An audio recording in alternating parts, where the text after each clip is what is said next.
2 avril 1989.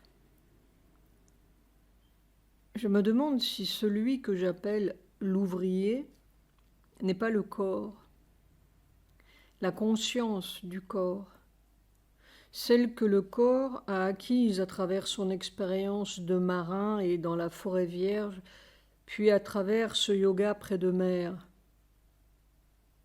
C'est-à-dire que très peu de corps humains sont individualisés, sauf ceux qui se livrent à des aventures difficiles.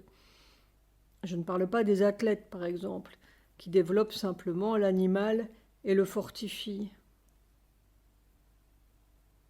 Ce qu'on appelle le corps, généralement, est le corps de n'importe qui, en italique, avec des différences de chromosomes et de pigmentation. En fait, le corps s'individualise, entre guillemets, surtout par sa communion avec un élément de la nature, la mer, la forêt, etc. Il se projette en dehors de lui-même et de ses murs. Je me demande avec quoi les corps communient, entre guillemets, aujourd'hui, à part la télévision et le cinéma. Le corps devient ce qu'il rencontre. Il est devenu aussi beaucoup d'horreur avec les camps, mais cela a élargi considérablement son expérience et lui a fait toucher en profondeur son ennemi, E majuscule, numéro 1, la mort. Ainsi, le corps acquiert une individualité et même une personnalité, comme le mental acquiert une individualité à travers ses propres lectures et ses rencontres, entre guillemets, intellectuelles ou spirituelles.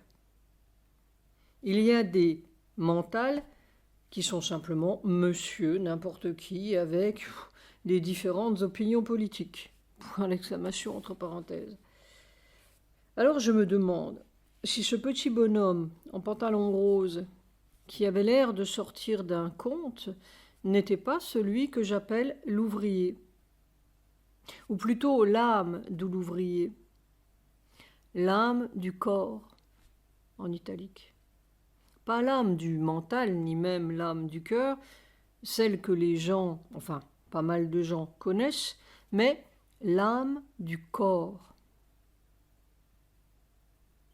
Quand je dis le corps sait, c'est ce petit bonhomme-là qui sait. Point d'exclamation entre parenthèses.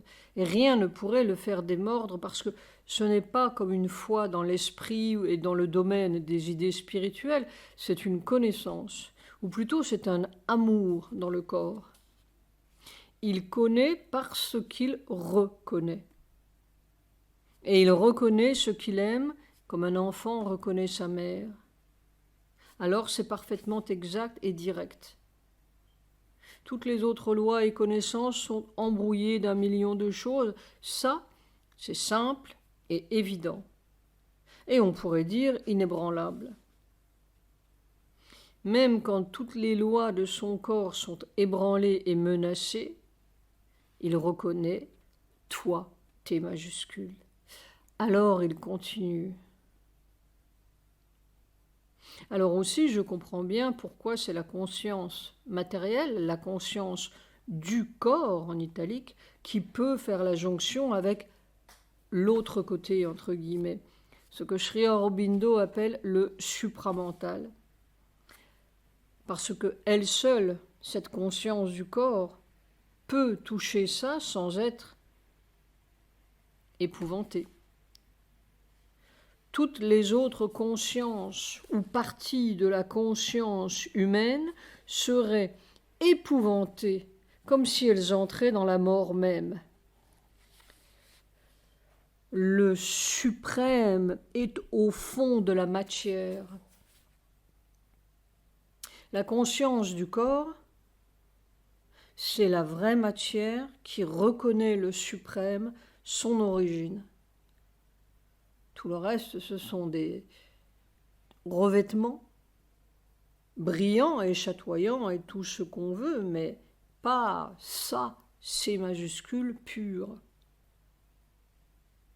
Il n'y a que ça, C majuscule, qui peut subir ça, C majuscule. Point d'exclamation entre parenthèses, c'est-à-dire que la réalité de la matière, c'est l'amour. Je me demande à qui ce petit bonhomme disait au revoir.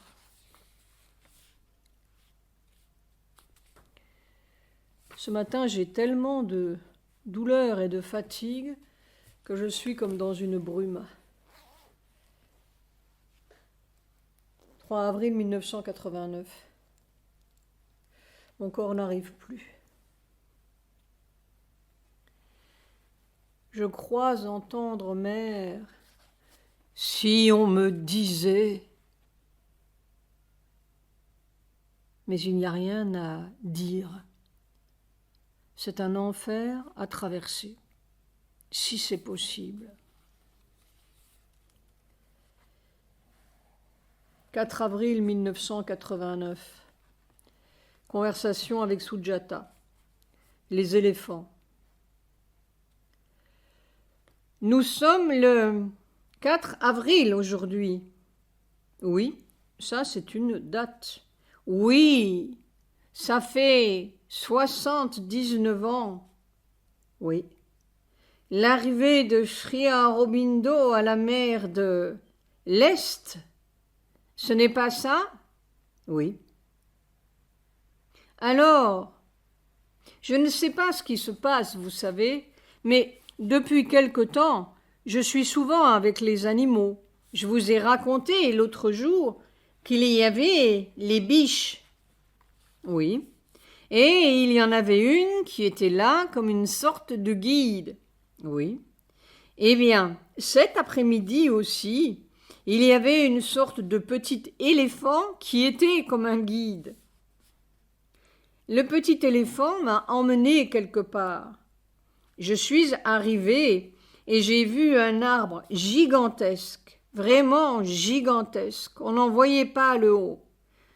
J'étais tout à fait en bas sur le sol avec le petit éléphant et je voyais que cet arbre était plein d'éléphants, petits aussi, et ils étaient tous très occupés. Ils étaient beaux, ces éléphants, mais un peu gris. Ce n'étaient pas des éléphants blancs, mais très beaux. Je ne sais pas pourquoi, dans mes yeux, il y a un bleu qui reste. Est-ce qu'ils étaient habillés en bleu ou quoi? Je ne peux pas vous dire, comme un éclat de bleu. Enfin, c'était plein d'éléphants, presque de bas en haut, pas tout à fait en haut, à une certaine hauteur, disons comme à la hauteur de votre toit ici ou plus haut, ou de ma chambre. Oui. C'était plein de branches, un arbre assez joli, vous savez, vert, plein de branches et de feuilles vertes. Eh bien, ces éléphants étaient en train de couper des branches. Couper des branches? Couper des branches! Et ils n'avaient pas d'instrument. En bas, je voyais, un peu éloigné, un homme qui était soi-disant leur maître et les employés. C'est lui qui faisait faire par ces pauvres animaux. Ils n'avaient pas de scie, ils n'avaient rien. Il leur faisait faire tout ce travail avec leurs trompes. Alors ils souffraient. Ils ne disaient rien, ils faisaient ce qu'il y avait à faire. Et puis, je ne sais pas pourquoi, je sentais qu'intérieurement ils grondaient. Et il y avait un grondement intérieur. Vraiment, ils souffraient beaucoup. Vous comprenez, avec leurs trompes, avoir à scier. Ce n'était pas seulement pour casser le bois, mais pour le scier, si j'ose dire. Je ne sais pas comment ils faisaient. Il y avait des branches horizontales, peut-être, sur lesquelles ils marchaient et faisaient le va-et-vient. Et puis vers le haut, il y avait un éléphant qui ne disait absolument rien. Les autres parlaient un peu. Je ne sais pas quelle langue ils parlaient d'ailleurs, je ne comprenais pas, mais ils parlaient entre eux. Mais celui qui était en haut, pas tout à fait en haut, disons au 2e ou 3e étage de l'arbre, était le chef des éléphants, je crois. Il s'est mis debout et s'est adressé à l'homme en bas. L'homme voulait leur passer encore d'autres arbres, et cette fois il y avait une résistance de la part des animaux. Ils ne voulaient plus continuer à faire tout cela. Alors il s'est mis debout et a commencé à parler. Eh bien, il parlait en rime. Et puis j'ai compris ce qu'il disait. Vous êtes là et c'est votre frère qui profite de tout. Votre frère? Oui, il parlait à l'homme qui apparemment avait un frère. Oui. Et cet homme qui faisait travailler ces animaux était peut-être gentil, mais un peu fool, idiot, quoi. C'est ce que l'éléphant lui expliquait. Vous nous faites faire tout ce travail, pourquoi? Vous n'avez aucun profit. Tout va à votre frère, c'est lui qui gagne tout. C'est nous qui travaillons, c'est vous qui vous occupez de nous, et puis c'est votre frère qui profite de tout. Ce n'est ni nous ni vous. Personne ne gagne. Nous travaillons et nous souffrons par-dessus le marché. Il semble que le frère aussi avait des éléphants, mais qui ne faisaient rien. Il faisait faire tout le travail par cet homme qui était sur place, et lui restait un peu au loin, et quand tout était fini, il travaillait, il profitait, voilà. C'est curieux. C'est ça que tu as vu. Cet après-midi. Et puis j'ai entendu de formidables croissements de corbeaux. Oh, c'est plein de corbeaux. Ça prolifère en même temps que les frères rire. Alors ça t'a réveillé. Ça m'a réveillé et ça m'a coupé. Mais j'ai gardé le souvenir jusque-là. Je ne sais pas ce que l'homme a fait ou ce qui s'est passé après. Je n'en sais rien. Eh bien, je ne sais pas. Il est évident que les hommes exploitent tout et infligent des souffrances. Ah oui, ils sont cruels. Qu'est-ce qu'ils ne torturent pas? Silence. Tu vois, l'autre jour, tu m'as dit ce formidable leak, fuite de pétrole en Alaska. Oui. Alors, je ne sais combien de centaines de milliers ou de millions de litres de pétrole sont allés polluer cette belle terre, ce merveilleux pays, n'est-ce pas? Et le commentaire, c'était à la BBC. Le type a dit « Ah, ça va affecter l'exploitation des pêcheries. » Hein? C'est tout ce qu'il voit, ces salauds d'hommes. Salauds en lettres capitales. Notre exploitation va être touchée. C'est brut en lettres capitales. Ah, notre exploitation va être affectée. Les salauds. Silence. Eh bien, je ne sais pas ce que veut dire ton rêve, ma douce. Moi non plus. C'est pourquoi je vous posais la question. Si l'espèce éléphant veut dire quelque chose, je veux dire a un sens, un meaning. Je ne sais pas, ma douce, je ne sais pas. Ils étaient très beaux, vous savez. Et alors le chef avait une dignité. C'était un vrai chef. Oui, il gronde. La terre gronde, en fait. Je ne parle pas des humains, soi-disant.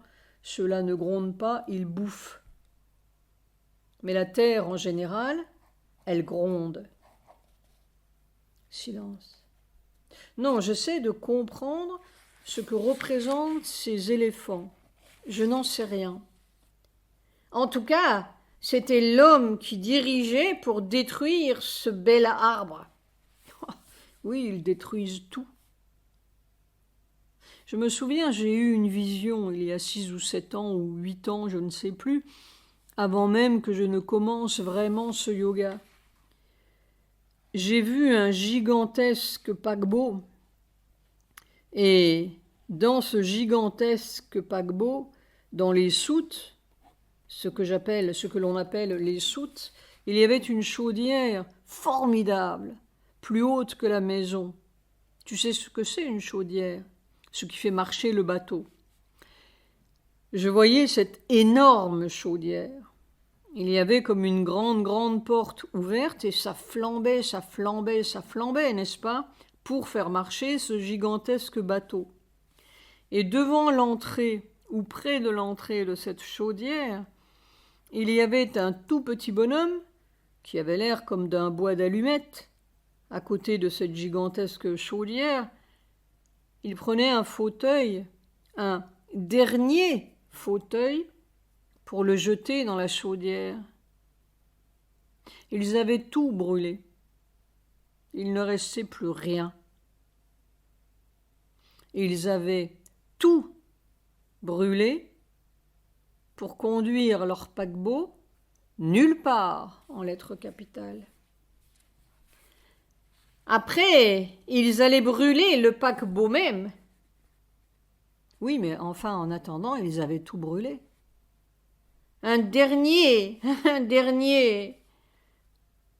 Cette gigantesque chaudière, ils brûlaient tout pour aller nulle part. Silence. Qu'est-ce qu'on peut dire? On est comme les éléphants. On a de la colère qui gronde. Silence. Eh bien, je ne sais pas ce que cela symbolise, ma douce. Ça veut évidemment dire quelque chose. Peut-être que les événements le diront. En tout cas, ce qui est clair, c'est que l'homme détruit tout ce qu'il y a de beau. Oh oui, il détruit tout. Et il se détruit lui-même, mais malheureusement, lentement. Sujata riant. Oui, un peu trop lentement. C'était en 1915 que Sri Aurobindo disait « Est-ce que ce sera une lente désintégration ?»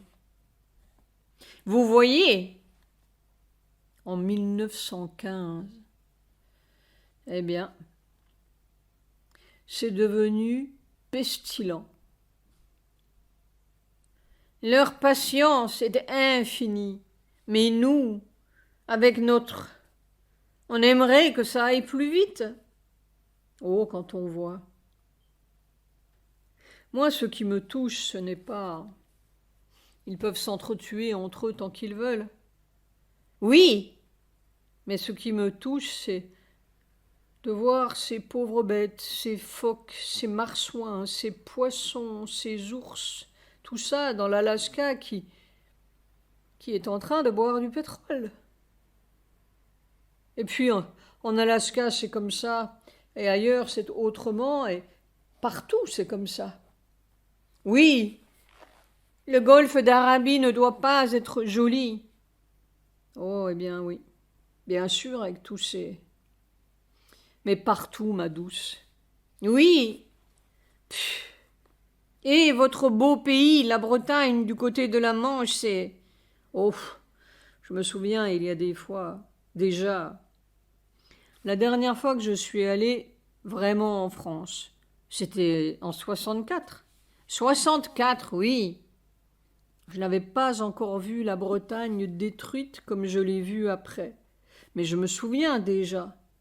Je marchais sur des plages et j'avais du coaltar sous les pieds. En 64. Oh, c'est ignoble. On le sait, mais enfin...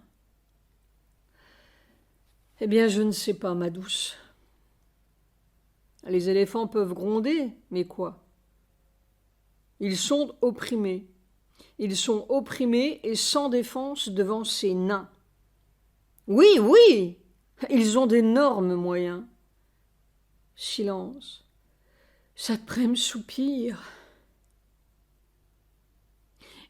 Je ne vous ai pas trop fatigué, mon doux? Bon, on est fatigué en tout cas. C'est long.